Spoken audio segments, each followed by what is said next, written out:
அனைவருக்கும் இனிய காலை வணக்கம். CIITI எம்ப்ளாய்மெண்ட் நியூஸ் செய்திகளுக்காக தினமும் ஒரு திருக்குறள். கல்வி கற்க கசடர கற்பவை கற்றபின் நிற்க அதற்கு தக. ஐயன் திருவள்ளுவன் எவ்வளோ அழகாக கூறியிருக்கிறார் பாருங்கள். கற்க கசடர கற்பவை கற்றபின் நிற்க அதற்கு தக. எதை கற்றாலும் தெளிவாக கற்க வேண்டும். அதேபோல் தெளிவாக கற்றபின் அதை நடைமுறைப்படுத்த வேண்டும். குறிப்பாக ஒரு எடுத்துக்காட்டாக சொல்ல வேண்டுமென்றால், ஒரு கார் ஓட்ட வேண்டுமென்றால் அதை தெளிவாக கற்றுக்கொள்ள வேண்டும். எது கியர் பாக்ஸ், எது ஃபஸ்ட் கியர்னால் என்ன, செகண்ட் கியர்னால் என்ன, தேர்ட் கியர்னால் என்ன, அப்படி தெளிவாக கற்றுக்கொள்ள வேண்டும். அது எது ஆக்சிலேட்டர், எது கிளட்சி,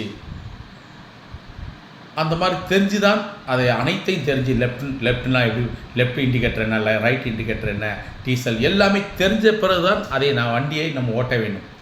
தெரியறதுக்கு முன்னாடி ஏதோ ஒன்று ரெண்டு தெரிந்து வைத்து அரைகுறையாக தெரிந்து வைத்து ஓட்டினால் உயிருக்கே ஆபத்து ஏற்படும், விபத்தை உண்டாக்கும். அதேபோல் படிக்கும் பொழுது எதையும் தெளிவாக கற்க வேண்டும்.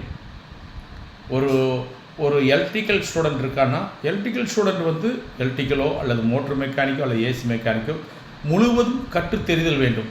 அப்பொழுது தான் அந்த குறையில், இப்போ ஏசி மெக்கானிக்குன்னா ஏசியை என்னென்ன இந்த ஸ்பில்ட் ஏசிக்கு, இந்த விண்டோ ஏசிக்கு நம்ம என்ன கேஸ் ஃபில் பண்ணணும், அதே மாதிரி எப்படி அசல் பண்ணணும், எப்படி க்ளீன் பண்ணணும், ஏன் உங்களுக்கு சிலிண்டர் லீக் ஆகுது, அனைத்தையும் தெரிந்தால்தான் சரியாக அவன் சேவை செய்ய முடியும்.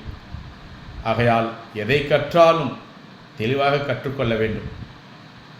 படி முறைப்படி நூலைப்படி, வள்ளுவர் சொன்னபடி வாழ்க்கை நீ அப்படி அந்த குறளுக்கு ஏற்ற நம்முடைய வாழ்வியலையும் வாழ்க்கையும் மாற்றிக்கொள்ள வேண்டும். அதன்படி பொருள்படும்படி படிக்க வேண்டும். எதை படித்தாலும் பொருள்படும்படி படிக்க வேண்டும், தெளிவாக கற்க வேண்டும். அதுதான் கல்வி என்ற திருக்குறள். கற்க கசடர கற்பவை கற்றவை நிற்க அதற்கு தக. நன்றி, வணக்கம். உங்களுக்காக.